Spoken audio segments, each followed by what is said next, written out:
All right, yes, and we're here, Revolution Radio podcast from the studio, Revolution Media Studios, AV in the building here with me, Robbie G on the mic, and we've got Peter Jackson on the phone with us. How's it going, bro?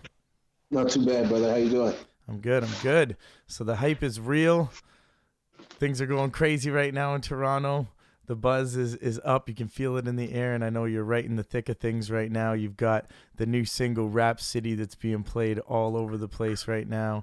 The video looks dope, you know what I mean? And you got the city behind you supporting it. How's it feel, man? How's it feel to have the record out there and also just to be a part of the buzz and of everything that's going on in Toronto right now with the playoffs and the Raptors? I mean, for me, that's the dopest part is kind of being more involved, right? Like almost feeling like, it serves a real purpose into what's going on. Because I really do feel like, fans have adopted it as the anthem and, a lot of the players, even behind closed doors, some of them, are contractually obligated not to, post certain things or do certain things. So it's like, having them reach out and still tell me that, they're listening to it and, having people just, the amount of support is crazy. And just, I don't know. The craziest part is I try to sell everything and I try to make everything into a business, but this was one that we kind of held back from that on. And then it's crazy because we probably sold more records quicker with this than anything we've ever done. Mm-hmm. And we totally were not doing that. Like, we really were not doing that. That's dope, man. It's good when it happens kind of organically like that. That's when it really hits and really connects, when it's just, something from the heart. You're just doing it because, it's something that you believe in and that you want to be a part of, and it connects with people and connects with the fans. It's huge. The numbers that you're doing are crazy right now. For those that don't know, you're number 3rd right now in the country for sales, right next to Beyonce and Drake, for this week's SoundScan sheets for this We the North EP that was just dropped. So that's incredible. That's got to be a good feeling to be up there among the elite, you know what I mean, with your sales, and especially in a day and age now where getting album sales is one of the hardest things for artists. You're able to crack through. What do you think, is some of the keys to success in making that happen? A lot of it, like I said to you, man, a lot of it's got to do with just, the amount of support that the city's willing to give for their sports. Like, people are seeing that, I guess, I was passionate about it and like, it's real and it comes from a genuine place. So I think that, people just really feel the same way. Like I'm first and foremost, I'm a Raptors fan, the way I'm a Toronto fan in general. So, I think that that's got a big thing to do with it because it translates. And, we're not begging nobody nothing, and people are really taking to it. So, like you said, it's organic. It's actually, people are just like, whether it is, the official anthem or not, it's being played in real sports as we speak. It's being played in Jurassic Park every 10 minutes.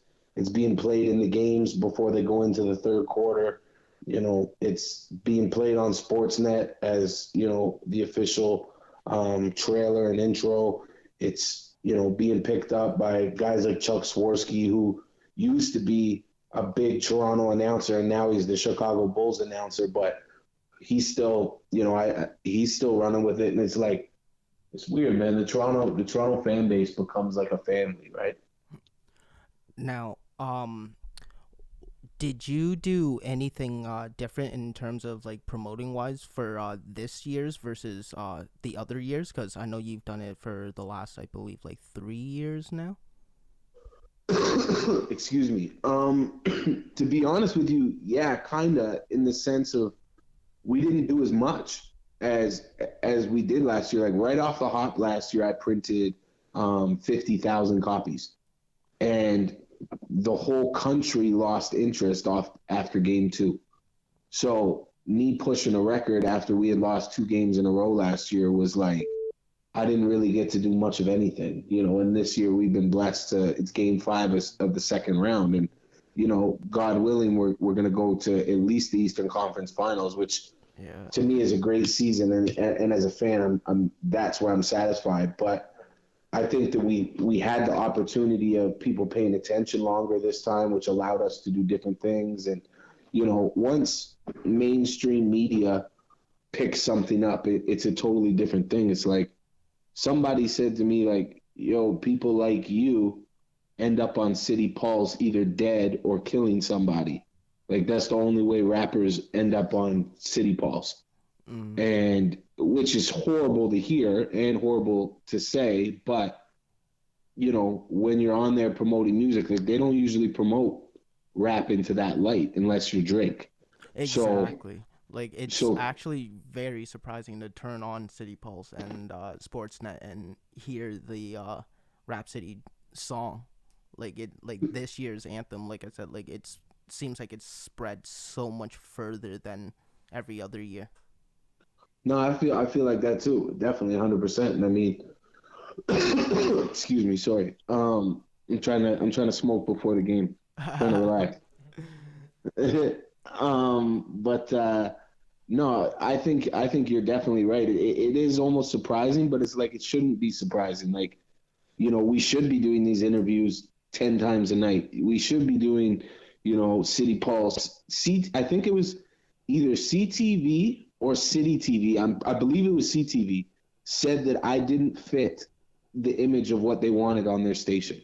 So they were like, oh, it's great that this happened, but like, he doesn't really fit our image for the station. Really? But like, what's your image? Like, a Toronto Raptors fan's not your image? Like, yeah. What did you see that I've done that turns you off that much? Because there really is nothing that I've done that they could have found or saw that would have been like, oh no, that's not a good representation of us, Yeah. So it's kind of sad that some of that stuff's still happening, but it's like the Miami Herald in Miami picked up the record, and that's like one of the biggest newspapers in the world. That's big. That's insane. Yeah, I'm waiting to get a shot of it. I haven't seen it because it was in the hard copy of the newspaper, but like, obviously it wasn't a good article. Like, they were like, oh, Raptors fan makes Toronto Raptors track, that should help. Like, but it's still like, that's great because they're not supposed to like it. They're on, they're on the other side of the fence with us. So exactly. Now, did you happen to catch the whole controversy with Dwayne Wade? Yeah, that was the first game in Miami. I didn't see it when it first happened. I saw it and like I seen people putting it up after it happened. And I think that's ridiculous. Like, at the end of the day, I wish my seats weren't on the other side of the court. Like, I really think that's, horrible for him to do that. Speak on it, just so for the listeners that don't know what happened. So basically, before any sporting event in Canada, you have somebody singing the national anthem. So somebody does, in Canada, you do the Canada national anthem second, and then you do the American first. And in the States, you do Canada first and America second. And basically, some little girl was singing the national anthem, and Dwayne Wade kept shooting. And he just kept practicing through the national anthem. But I mean, to an American, the national anthem is like tattooed on their body. Like, little kids know it, and they know, the other thing that they preach. There's another saying that they usually do in the schools as well, but that's something that we all grew up on, and that's manners and respect. And for him to not do that, it's like, it's super, super rude, and it shows that he's a real dick. But, at the same time, it's like we can't really get sidetracked on the fact that Dwayne Wade's a dick, and, we've got a game to play, Completely agree with you. Definitely. It is what it is, man. People are going to act out and do stupid things, and I'm sure he kind of is doing that intentionally to throw off the game of other people and get them to get angry and be spiteful and stuff, and really you just got to focus on doing you. But like 100%, that's a dick move. I don't know any other instances in history where that's happened, but whoever does that kind of stuff, like, that's ridiculous. Insanity. Yeah, disrespectful. And on another note of disrespectful, kind of things, I read a post that you made yesterday talking about artists that are opening up for shows, and they'll go and, perform a track that's the instrumental of, you know, whoever the headlining artist is, or try and do a song, you know what I mean, or DJs that play a song that's, you know, a song that's going to be performed by the headlining artist, and you had just said, you know, that's fucking whack, you know, when people do that. You know, I just want to kind of get a little bit more into that from your side of things, like seeing people in particular that you've seen on stage, you know, pull that kind of shit. Cause I've seen it too, definitely. You know what I mean? Artists that get, you know, caught in the hype and they're like, yeah, I'm going to do a, you know, remix song to this guy's famous track and then perform it right before he goes on. It's really a dumb and dick kind of move to do. You know, what are your thoughts on that? I've seen it a few times with being on shows with big artists where, you know, there's other openers or there's people that are on before us and they're using like Busta Rhymes Conglomerate before Busta goes on, or, you know, a DJ that plays like Mobb Deep Quiet Storm before Mobb Deep comes out. Like, it's got to be one of the dumbest things you can do. And the other day, they've been pushing this artist to me to watch some artist, like some kid's just been hounding me lately. And I finally went in and watched his stuff because they were literally would not leave me alone. And then I watched him open for somebody, and 2 out of the 3 records that I saw, he did the person's tracks right before they did. Like, he actually did their tracks. So, like, I mean, if that was my show as a promoter, I would be furious. If I was the artist that was going on after him, I would be livid. Like, literally, you should be punched in your mouth for that. Like, that's not, it's so like, that's common sense. Like, just don't do that. You're messing with, it's not even me being a dick. That's you messing with what other people paid to see and what the other person has worked to put together. Like, I don't want to see you perform One Dance. I want to see Drake perform it. I don't want to see you perform Quiet Storm. I want to see Mobb Deep perform it. Like, perform your records. Be an artist. And, you know, even to have the position of opening some of these shows or, you know, being the support act or something, you know, like, take a little bit more pride in it and do some work on your stage show, and don't be a fag like that. Like, I don't know. It just doesn't make sense. 100%. No, I agree with you. And like, it in perspective of like comedians, that's like, you know, going up before Russell Peters or something and doing one of his jokes before he goes on, or like, you know, doesn't make sense. No, it's ridiculous. You know, and I wasn't, you know, a lot of times I bite my tongue, especially with online stuff. Like, I see 90, we've had this conversation before.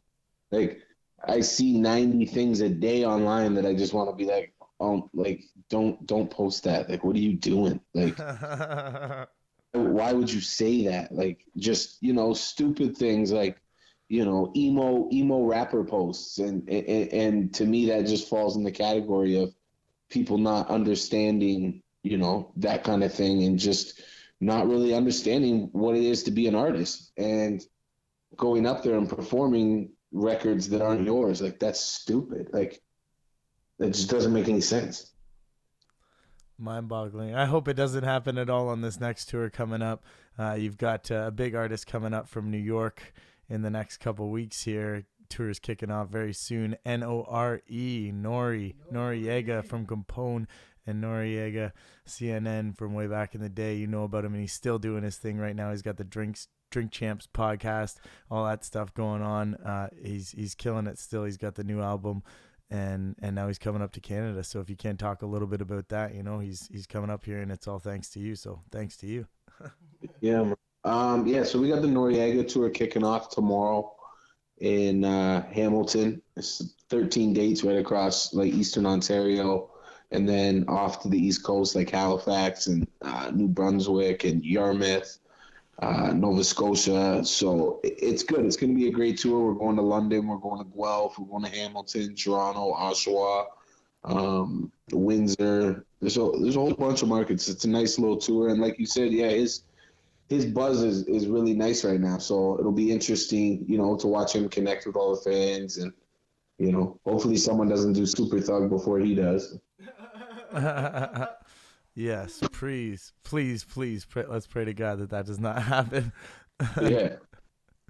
But yeah, no, it should be dope. Should be a good time. Looking forward to catching his shows out here. So it starts tomorrow night, I guess. Then in Hamilton, might have to Yeah, go down and clubs. check that.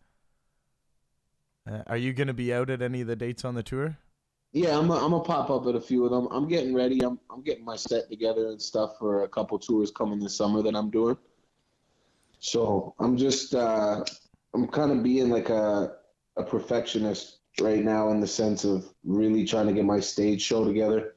And just, I have the opportunity to kind of do whatever I want. So it's a luxury and a curse at the same time. So I really just want to make sure that when I'm out there now, I'm out there doing the right shows and doing, performing to my best of my ability and, that kind of stuff. So I'm really focused on that and giving some other people, the shots that they deserve or the shots that they earned and that kind of stuff as well. Yeah, that's a beautiful thing to be in that position where you can give people opportunities and make dreams come true for people. And I know you've been doing that a lot throughout your career, and it just keeps getting more and more. Now, the tours that you're talking about, I know we spoke on them a little bit before in our last interview. You're talking about going out to Europe this summer and a couple other things that are happening. So if you can, let the listeners know what's your plans for the summer months for touring. Yeah, it looks like I'm gonna get to go out on my own tour as the headline at the end of July and into August. I'm definitely gonna get to go out to Europe, I believe, in September. That's when I'm gonna be going out there, and I'm gonna be going out there with Riff Raff, and then I'm gonna get to do there's a couple really big Canadian tours coming there. One's like, I never say that either. One's like bucket list for me, like serious bucket list for me, and I never ever get like that. Like, I'm a fan, so it's like I'm getting to do like the tour I wanted to always do. So I think for me, I'm having fun right now, which is, I know doesn't make sense to act like I haven't been having fun for a long time, but because obviously, like, I am, but I'm really enjoying myself right now with the music stuff. Like, I'm taking my time. I'm good. Like, my paper is good, so I'm not rushing nothing. I'm not making those stupid decisions. I'm not, I'm really not forcing anything musically, and I'm really not forcing anything business-wise right now. So, I get to make the right decisions, which, a clear mind space, you're into the meditation and, looking into yourself and getting yourself right. So it's like, I just feel good right now when it comes to that side of things. Like, I almost can't do no wrong. On the scale that I'm on, still trying to rise and still trying to build and get bigger and better and, touch more people and, be able to take care of everything a little bit more than I am. But yeah, I'm actually having fun right now and I'm excited. That's dope, man. Congratulations. That's awesome to hear. Keep it up. Thank you, bro. Now, on the music tip, have you had the chance to take a listen to Zay's new mixtape he just dropped? Yeah, I mean, I probably heard, I don't know, I'd say like 6 or 7 records before he put the tape out, and then I literally took in the tape, a couple days after it came out. Like, I got to sit down and take in the full tape. He's like me, man. He doesn't really care about your opinion, like, not yours, mine. Like, if I run 9 nickel or whoever, he wants to be like, yo, I want to put a tape out. It's not like we're like, hey, I don't think you should do that, or hey, it might be smarter business wise if we do this. Like, yeah. Zay's has always just been like, all right, I got something ready to go, I'm gonna drop it. Yeah, and that's how I am too. So it's like, sometimes I'm like, bro, what are you doing? Like, you shouldn't have done that. But I haven't been like that with him in a long time because he's progressing, and that's all that matters. Is, sometimes, you don't get every opportunity in the world you want, but like, some people, especially like him, are creating their own opportunities, with all the videos he's shooting right now and, recording. Like, we have 2 studios that he can record in whenever he wants, but he goes to SK Productions, which is our boy Whitey. He goes to Whitey because him and Whitey just vibe better than him and my engineer. So he can probably just go there and smoke bong loads and record whatever he wants. And Whitey probably thinks he's the best rapper ever. And that's what you need. Like, you need that relationship with the guy who records your music. So I even said to Whitey, I thanked Whitey at the Mobb Deep show because I feel like he's done a lot for Zays. And I feel like, you know, it's really good for him in that sense because Zays is a rapper's rapper. Like, that's what he is. It's not, he can't be on every tour, but he needs to be on tours like ICP and, you know, stuff that fits his genre of hip hop, like Tech Nine and, you know, My Eyes, even things like Twisted. And, you know, those are the type of things he needs to do. But other than that, he just needs to go rap and make rapidy rap music that people are like, oh, technically speaking, that guy is one of the best. Because technically speaking, he is to me. And technically speaking, there's a lot of people that I think are unbelievable like that. And, you know, there's a whole genre, a different genre within a genre for that stuff. And, you know, I'm happy and proud of him all the time. He's, you know, I made sure that him and my business manager, who's like, you know, basically very, you know, influential with everything I do, him and Zays were the first people to get Now Nickel chains because Zays is that important to me with Now Nickel, whether he's that active or not, you know, like, and that's something that's big to me because I'm buying all those chains for everybody. Like, nobody else is paying for those. Like, I don't want people to pay for them. I want to personally gift those to the people that I can give back to. Like, I just went and got 6 more, but those, like, Zays had to have his first, you know, like, this is really how we feel. Like, that's my brother. He was the best man at my wedding. Like, you know, I want nothing more than for him to win, but he got a different view on how things work. And that's what I mean by he just does whatever he wants. Like, we have different views on how things work, and we definitely don't see eye to eye on everything. So, you know, I'm not going to tell people how to do anything, but I'm definitely going to run with them while they're doing it. No doubt, no doubt. And he's running. He's been doing a lot of work right now, putting it in, getting some new tapes out, and getting the music flowing. And it's dope how you hold it down for your brothers. I definitely got to say that. And you just released something with a close brother of yours that passed away recently. So we wanted to talk about that a little bit. You know what I mean? The tape itself and just, you know, a little bit of your background story of it. The tape's called Two Sides to a Story. It's with you in Brooklyn. And, you know, he recently passed, and it was a big loss to the, you know, Winnipeg scene and the hip hop scene in Canada as a whole. You know, what are your thoughts on that and just the project itself and how you feel about its release and how it's being received? The project and the reception to the record have been unbelievable. Like, his fan base is almost comparable to the Juggalo fan base. For me, it's like the only thing I can compare it to because how passionate his fans really are. How and this is way before, you know, what happened, way before he passed. This was in the middle of when he was on sorry, I just got thrown off there. This was like his fan base was huge way before he passed. Like, people didn't get crazy after the fact. Like, they were already crazy. And he's got such a diehard fan base that it was almost hard to do it at the start because there was so much stuff going on behind the scenes and everything. But his mom, Lori, and me have gotten very close. We always knew each other, but we got very close when he passed, I believe, and she was instrumental in making it come to life and helping behind the scenes and making sure, you know, everybody was comfortable with splits and everybody was comfortable with, you know, trusting each other to do business and all these things. And it was really, really good for me to just get close with her. And, you know, Brooke bugged me so much for the album to come out way before it did, and it was my fault that it held on for so long. So it was my fault in the sense that I didn't want to just put out these records because I knew what his buzz was. Like he was getting, you know, $10,000 a night with Winnipeg's most for shows. And YSMG, he was getting people that we've never heard of, $3-4 a show. Like their pull was like crazy.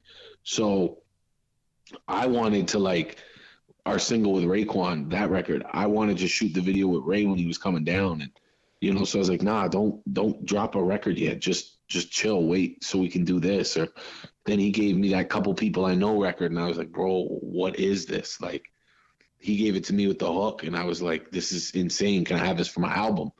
And we had already had like 20, 30 records recorded at that time. So when this happened, I wanted Couple People I Know for since I was 16. And then I did it, and I was like, nah, this is crazy. Like, I got to keep this. And then for our album, so, you know, me and him he was one of the first people to call me when my baby was born.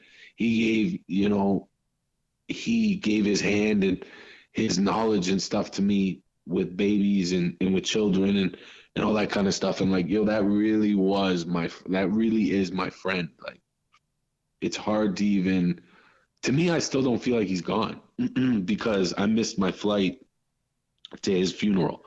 So I never got that closure, I guess, for me. And I know it's selfish, but I don't, I like the album and I like working with him because, like, I didn't make no decisions without him. I made them all with his mom.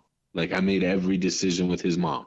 So, you know, he left his mom in charge of all of his everything, but as he should, because his mom is a gangster. Like, his mom is so thorough, and she always had been, that, you know, to do this and just to be the other artist in this project for me is a big thing. Like, you know, on the West Coast of Canada, he's a king.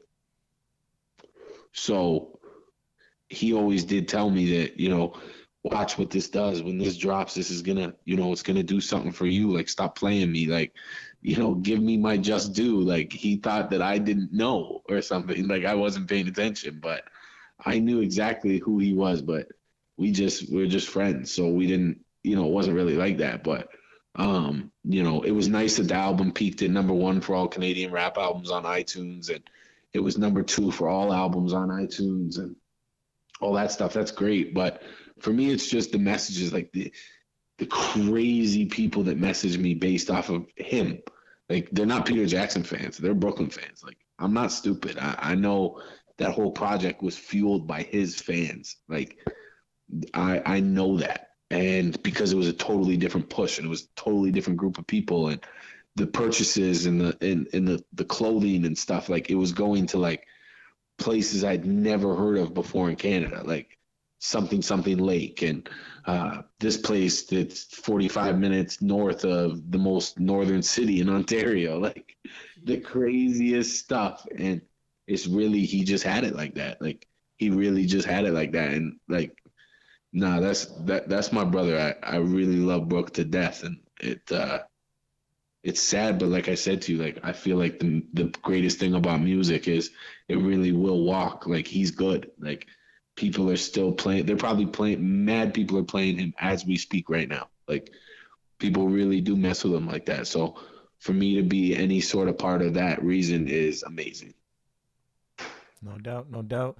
His legacy lives on, right? And that's the important part. The message is still there in the music, and it's staying alive, and people can hear it and listen to it and appreciate what he is and what he's left. So, you know, it's great what you've done, and it's amazing, like what you were saying about his mom and the fact that you've, you know, spent so much time to make sure that every decision went through her and that it had her blessing and her approval, and that you were good to go. So it makes the whole process better, especially for, you know, him not being around and her in control of everything. It's amazing that you guys can work together like that and have that solid relationship and bond. So his awesome.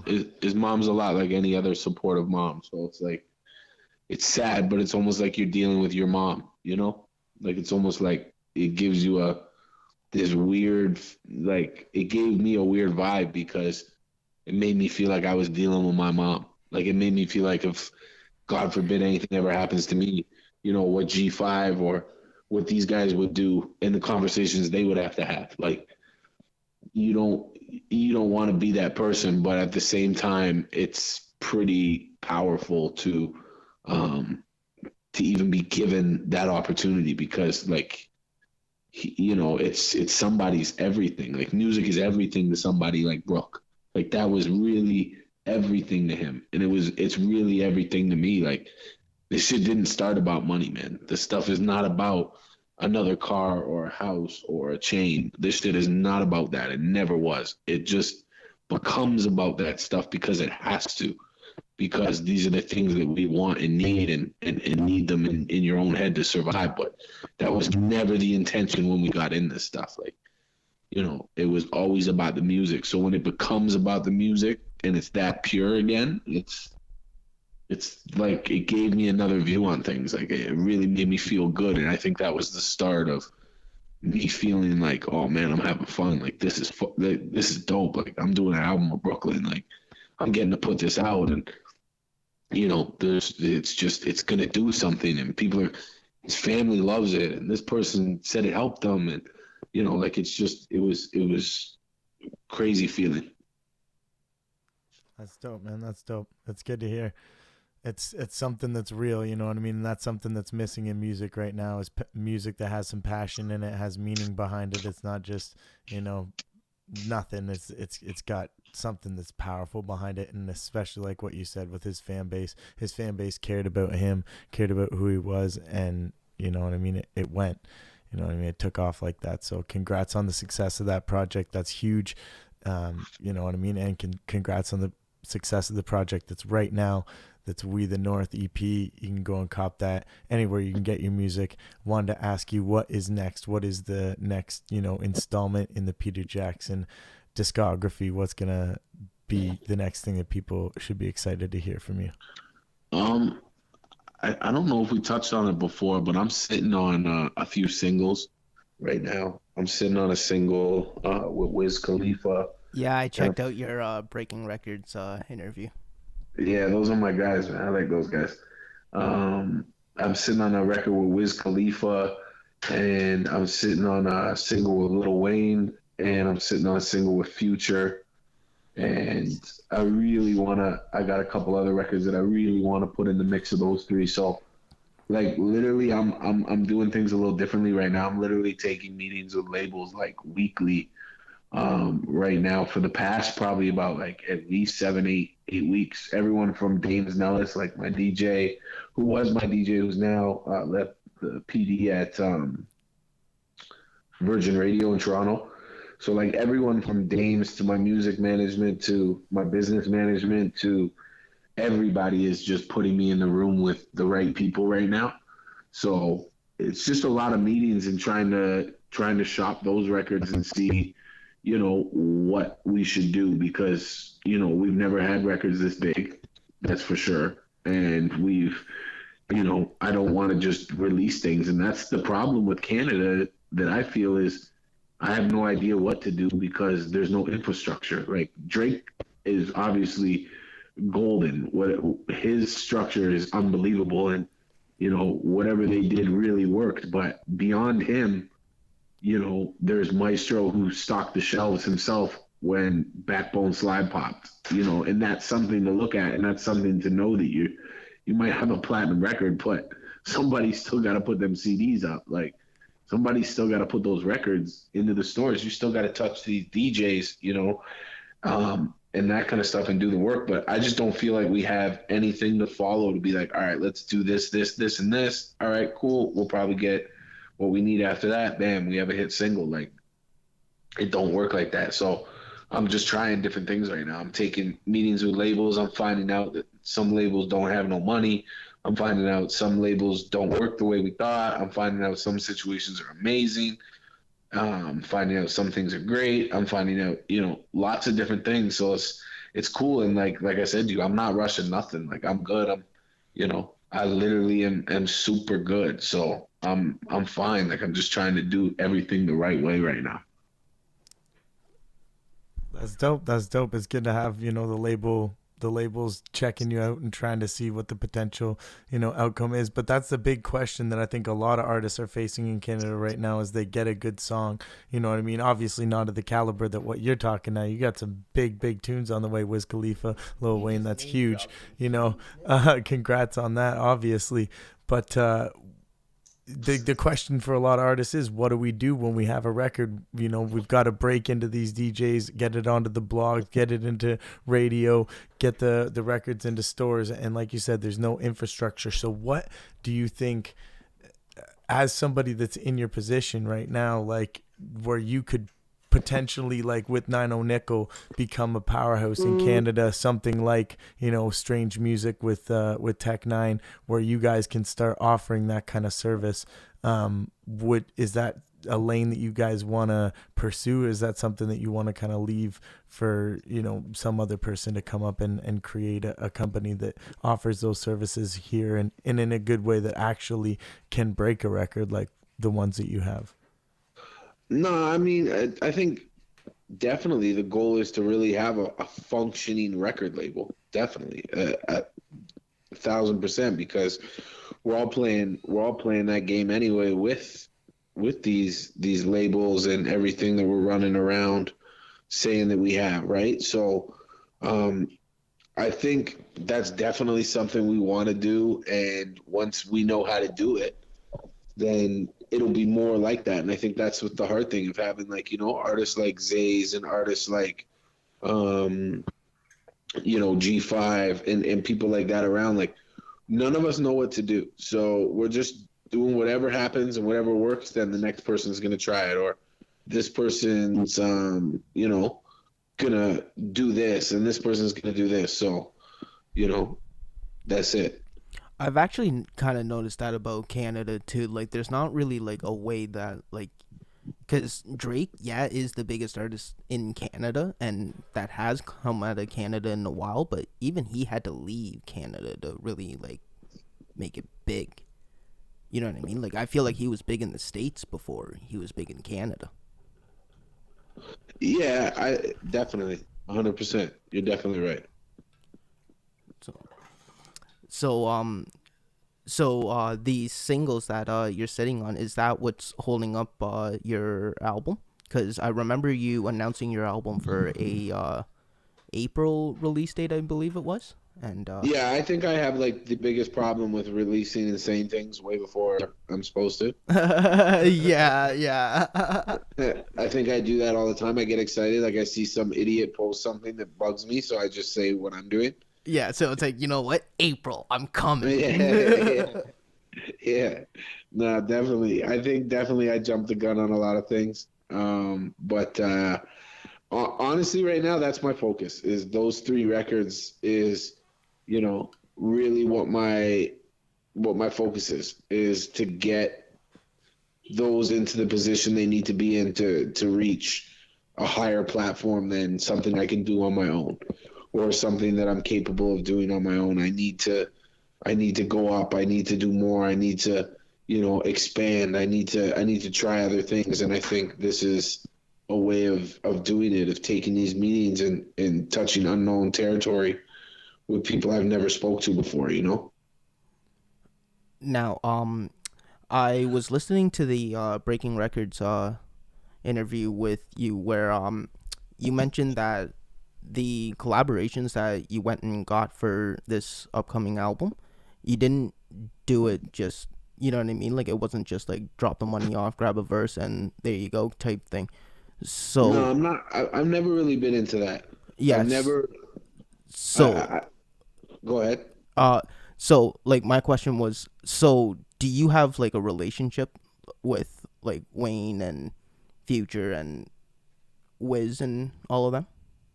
Yeah, I definitely have business relationships and friend relationships with people that are around. All those people, I have a connection to Wiz through his DJ, and obviously through some other things that I'll be able to speak on soon. And the Cash Money stuff, we have a relationship with Mac Main. We've always had one.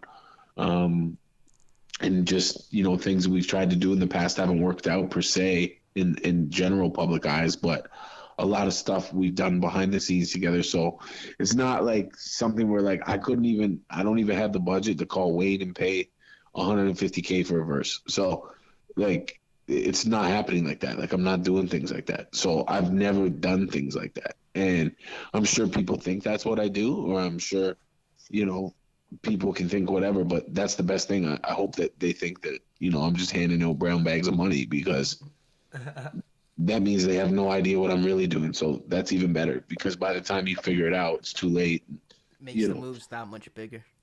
Yeah, it's a sense of, you know, it's real business. It's not, nothing is pretend and nothing is foo-foo. Like it's just really what it is. Like we're really doing, you know, business. And that's the thing. Like a record with Wiz Khalifa ends up being Atlantic Records needs to, you know, release that record. Not us. It's not like if Now Nickel just wants to release it, cool, put it on a mixtape. But that's not how things work. It's got to go through his publishing. It's got to go through his this. It's, you know, these are not records that they just did on the fly. Like these are real records that we have real things with. That's big. And that's another thing too, is like being able to sit on it and calculate the right kind of move and what to do with it, and not just put it out there. A lot of people get excited when they get a big feature or a big song and just want to, you know, get it out there and just put it out there without going through the proper steps and making sure that you can capitalize on the motions. And I think right now you're getting to the point, after releasing so many records and being in the game for so long, that you've kind of understood the process a little bit, and you know the patience that it takes with a specific record and how to release it in a way that's going to be able to capitalize and gain the most attraction and traction as well, and get people listening and sharing and viewing it and stuff like that. So I think exactly, that's great. It's all about experience. And that's another thing I got to say. Every single time we get together to do an interview, got to give you kudos for the longevity. You know what I mean? A lot of artists come in and come out. You know, I just heard that I Love McKinnon or whatever, it was announcing that he was retiring on a Tuesday. Yeah. And you know what I mean? He's like 26. He was in the game for like a couple minutes and then he's peacing. And it's just like, the more people that I see doing that, the more times I appreciate people like, you know, Jada Kiss, who just dropped, you know, his Kiss tapes, you know, and all the guys still putting in, you know, the work and consistency, and it's all about longevity in the game. And that's what you keep doing, man. You keep dropping project after project. It's like, yo, you just dropped that joint with Brooklyn. Now you got another thing with the North, and you're still working on more stuff. And, you know, it's exciting, man. It keeps the people, you know, really engaged. They want to see what's coming next. And we're excited as listeners and fans as well, man. Peter Jackson, you've been killing it. I appreciate that, brother, man. Thank you, guys. Killing it. Word up. I think we pretty much covered all the topics, you know what I mean? Everything that I wanted to talk to you about. Just gotta give you a big congratulations. Is there anything else that you wanted to ask him maybe? No. You good? All right. Much respects, brother. Thank you for taking your time. I know the game starts very soon for Toronto here. Right now. So it's time to get into it. I can tell you're ready to go. So all right, go for it, brother. Much respects for the time, and we'll link up again very soon. All right. Thank you, guys. I appreciate the interview, man. All right, word up, man. Much love. All right, take care. Peace. Pal. There you go. Interview with Peter Jackson right there of 9-0 Nickel. He's killing it right now. And this is the Revolution Radio Podcast. Peace. Yes, y'all. Word. All right, we back. We got AV hooked up on the other mic now. Get that hooked in. We good? Check. Yes. Check. We all right. Check. All right, we live. Check. Yeah. Word up. That was a great interview, Peter Jackson. Yes. Solid. He's working on tons of stuff. Honestly, it's crazy to see his development, see his growth throughout the years. You know what I mean? Like, he's been doing it for so long, and just every single year he gets better and better, putting out bigger tracks and bigger videos. Just It's crazy, man. Thinking about it, looking back like 8 years ago, and now he's got a track with Lil Wayne and Future. He makes it feel like I've been listening to it. He makes it seem so easy sometimes. It makes it so easy, attainable, and possible. You know what I mean? Like, people got to recognize if you really work hard and you're about your business and you know what you're doing and you're focused, like, you can do anything. Yeah. That's so crazy. Like, Lil Wayne was Khalifa and Future, okay? And we already talked last time. He's got 2 records with Akon that are probably going to be bananas. Like, look out. Lord. Look out for what's coming from PG. I'll tell you that. Yes. I'm actually very excited for that album actually now. Like, it's going to be crazy. Jesus. Crazy. Like, you know how hard it must be to get a Lil Wayne feature now? Oh, yeah. I was thinking about Lil Wayne the other day. I was just like... He's really cooled off, eh? Yeah, he's chilly. He's chilly right now. But that's because I don't feel like he's as consistent. He's not putting out as much. He's probably getting comfy right now. He's got so much money. Think about it. He's got, like, the mansions, the boats, the everything. Like, how do you stay hungry and want to hit the booth every day when you're just balling like that? You got everything. I feel like it's more the issues with Birdman that's holding them back from actually putting music out, because contractually, as far as I know, he's still signed to Birdman. Yeah, I don't know what that whole deal is. Yeah, so maybe he's just trying to chill like another year or something, and just like compiling a bunch of music and putting it in a vault, and as soon as he's out of contract, he's just gonna drop like we're just gonna get the mixtape music. Wayne back. Yeah, and he's just gonna be like, "Oh, I'm back." Actually, I'm surprised Wayne hasn't resorted back to the mixtape game yet, because like that's where he kind of like blew up. Yeah, but it's a new game. It's a new world. Yeah, it is. But yeah, listening to Jada's Kiss tape, man, I was just bumping that last night. And which today, the Kiss tape, 2016, it was just dropped like recently, a couple weeks ago or so. There's another one? It's double disc. It's like 45 songs. Some of them are remixes. Like it's an official tape? Yeah. Because the last official tape I remember him putting out was the top 5. Like the one right before the album. Yeah, no, I think this is a follow-up. Okay. Yeah. I might have to check that out. Dude, it's ridiculous. Jesus. He's got like double disc. Yeah, 3 or 4 tracks with Styles P where they do the back and forth. Yes. Like crazy. Like new tracks? Yeah. Oh God. A couple remixes still, but yeah, new ones. Some gems on there. But it just brought me back. I was like, wow, mixtapes, you know what I mean? Like it makes me want to get back on my mixtape grind, start penning out to some old school beats. Just the mixtape game is completely different now though. Like, remember when like mixtapes used to just be the rapper rapping over other people's beats? Yeah, and then it turned into all original beats. Yeah, and now it's a mix mash of. Yeah, so it's like it's kind of hard to segue back into a rapper just rapping. Like that's how I enjoy my mixtapes. Like I don't want. It's not that I don't like them. I don't really want a full mixtape of all original music. Like, save that stuff for your album. Like, make me want to buy that stuff. Mm-hmm. But what about a couple? Oh, yeah. Like, I'm perfectly fine with, like, a couple. Like a 16-track CD and it's got 3 cuts from the album. That'd be and perfectly 13 fine. 13 of them are... all remixes? Yeah, that'd be cool. Instrumentals, yeah. I feel like the first rapper that went, like, all original beats was Joe Budden when he did Mood Music. Okay. Yeah, like the second one in that series was all original music, except for I think like one beat. That's strange why you'd put one. Yeah, I don't know. Huh. I don't know. I haven't really taken it in, so I can't say. I might have heard like a couple joints here and there. It's classic. That was like when he was going all like emo Joe Budden. Yeah, right? Like, yeah. Like this was introvert. Very. I'm expressing my feelings. Yeah, Joe Budden. It's not lyrical by any means. I might go crawl up in a corner and cry. Joe Budden. No disrespect to Joey though. He kind of owns that though. Like he owns that melancholy vibe with the hip hop. He even actually states that in some of his songs, like afterwards. Like, I don't know if you heard Slaughtermouse from his last album, where he's kind of talking to Royce and M about their relationship and how it affected Slaughterhouse.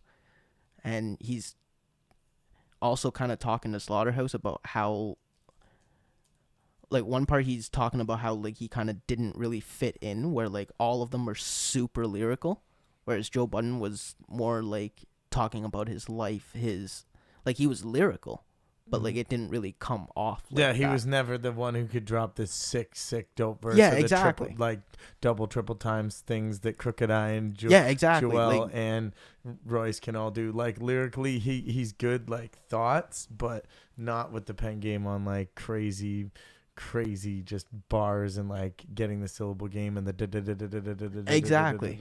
And, like, I feel like you can hear that on the Slaughterhouse albums.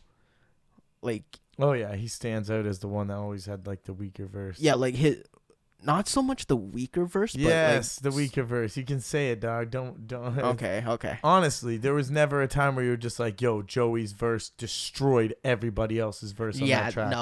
There was no time. Not a where single that ever Slaughterhouse happened. track I've heard where Not I was from like, the first track they first did together, that Slaughterhouse track with Nino Bless. Okay. It was from a Joe Budden project, and Joe Budden, up until that point, because I really got heavy into Joe at one point, Yeah. and I had never heard him get outshined on a song. And then that happened, and he got outshined not once, but 4 times on the same song. Like, everybody had a better verse than Joe did. So it's like, okay, what happened? And then you listen to the Slaughterhouse stuff, and it's like all of his lyrical stuff, it seems so forced. Whereas, like, for Royce, it's natural. For Joel, it's natural. For Crooked, it's natural. For them to double time, to go super lyrical, it's natural for them. Whereas Joe kind of has to step up to that. Mm-hmm. Whereas on songs where it's super personal, they have to kind of match Joe. Whereas Joe's super, super personal. Mm-hmm. Yeah, he can do good. He can always do good on those joints. But again, it's never like, oh, you know, he's got the sickest verse. You know, Actually, I've never heard a song. Goodbye. Yeah? Yeah. The one with Skylar Grey on the hook. Joe Budden, I believe, has the best verse on that song. All right. I'll give you that one. And Joel's on that song, and I'm a huge Joel fan. Like, I feel like Joe Budden had the best verse on that song. I feel like that song was made for him. Could have been. He could have been the first one to pen it out. You never know when it comes down to the creation of those records, if they're all in the studio together, or if somebody comes with the idea, somebody gets the beat, brings it to the table. You never know. Well, Royce did an interview with Breakfast Club recently, where he was talking about the record, what was it? The one they did with CeeLo. Okay. My Life. Yeah. Like, those more like radio poppy tunes, those came from Royce. Like, he lined them up? Yeah, like, because Royce was coming off of Bad Meets Evil, where he had Lighters, and that was his song. Mm-hmm. His biggest song up until that point. And he probably recognized, like, what it did the to his power career. of actually aiming towards radio once in a while, because Royce doesn't do that too often. No. But when he does, it works. So I feel like he tried to influence that into the Slaughterhouse album, and it didn't really work. Because, like, Slaughterhouse, what I expect them to do is just rap. Just rap. Just give me bars. That's all I expect from Slaughterhouse. But you got to have one hit. At least one or two that you can play to the radio, right? And they used that, that track. One. How did it go? They're like big. The first track that, like, came out that, you know what I mean? Actually, The One. That's what I'm saying. Yeah, the The one. Yeah. But even that, though, was that really a radio poppy tune, though? It was their most. Okay, yeah, fair enough. Yeah, Yeah, because at that time. Yeah, because their first album didn't really have like a radio tune on it. Like that album was done in like 7 days. Like the four of them got together and did that whole album in like 7 days. Write and record. Yeah, it's pretty heavy. Yeah, craziness, right? See, people got to get into that more, you know what I mean? Get back in the studio sessions where you just come in and lay down a whole album in a week. That could totally happen. But, like, picture how hard it is to schedule 4 solo artists that have solo careers doing their own solo stuff in the studio for a week and just saying, okay, toss your phones away. This is what we're doing. Turned out amazing, though. Yeah, it'd be hard, but it works, you know, and that's it. Their first album was actually one of my favorites of that year. I think 2012 or 11? 12? I think, yeah.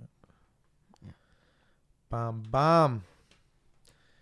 Yeah, word up. Well, that was fucking dope, man. That was a good interview. That was chill.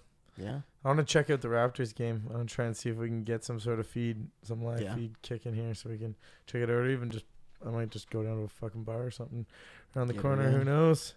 Who knows, bro? Go and check it out. Word up. Yeah, man. Hip hop in the heezy. So that's pretty much it for our episode this week of Revolution Radio, I'd say. We got for shows coming up next week, Noriega. So he starts his tour tomorrow in Hamilton. Yes. And then he's going out to the East Coast. And I think at the tail end or earlier. I don't know. Maybe he's doing just Ontario dates and then he's going to the East Coast. I don't know. I have no idea. Check the dates online. I'm way too high for this shit. I love being able to say that. Yeah, I just know that my birthday is a week from today on May 19th, and we got Noriega right here in Guelph. It's going to be live as fuck. Yes. So come out. It's going to be fun times. And then we got him in London the night after that on Friday, May 20th at Roosevelt Room. It's at District in Guelph. Come check that shit. Should be a good time. I don't know. I'm thinking of maybe going to check the show tomorrow. Yeah. Hamilton. Would you want to go? Tomorrow's Thursday. No, I got to work the next day. God damn. All right. Yeah. What else? We got Snack after that. Snack is coming the week after. Yes, he's on tour right now on the West Coast. So if any of our listeners out there on the West Coast, go and check him out. He was in like Kelowna and Kamloops. I know that. So he's probably going to be hitting up Calgary and Red Deer and Edmonton, Saskatoon, Winnipeg, Thunder Bay along the way. I don't know if he's got a Thunder Bay date, actually. I don't know if he got one this year. But yeah, he's got a couple more. And then he's going to be in Ontario for a bunch of dates. He's here Wednesday, May 25th in Barrie, 26th in London, 27th in Guelph, 28th in Toronto, and 29th in Hamilton that I know of for around this area. So come and check out those dates. I'll be on the road with him while he's in Ontario. Shit, son. That's what's up. Mocha after that. Yeah, Mocha. Yes, the Mocha tour. All the way out to the west coast of Canada. Locking in the final dates right now. Full tour?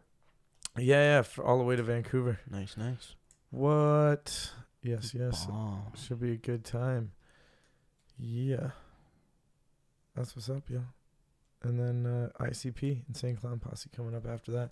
Then a few more special things for the summer, so look out for that. And Pow. That's it. Yeah. That's all she wrote, folks.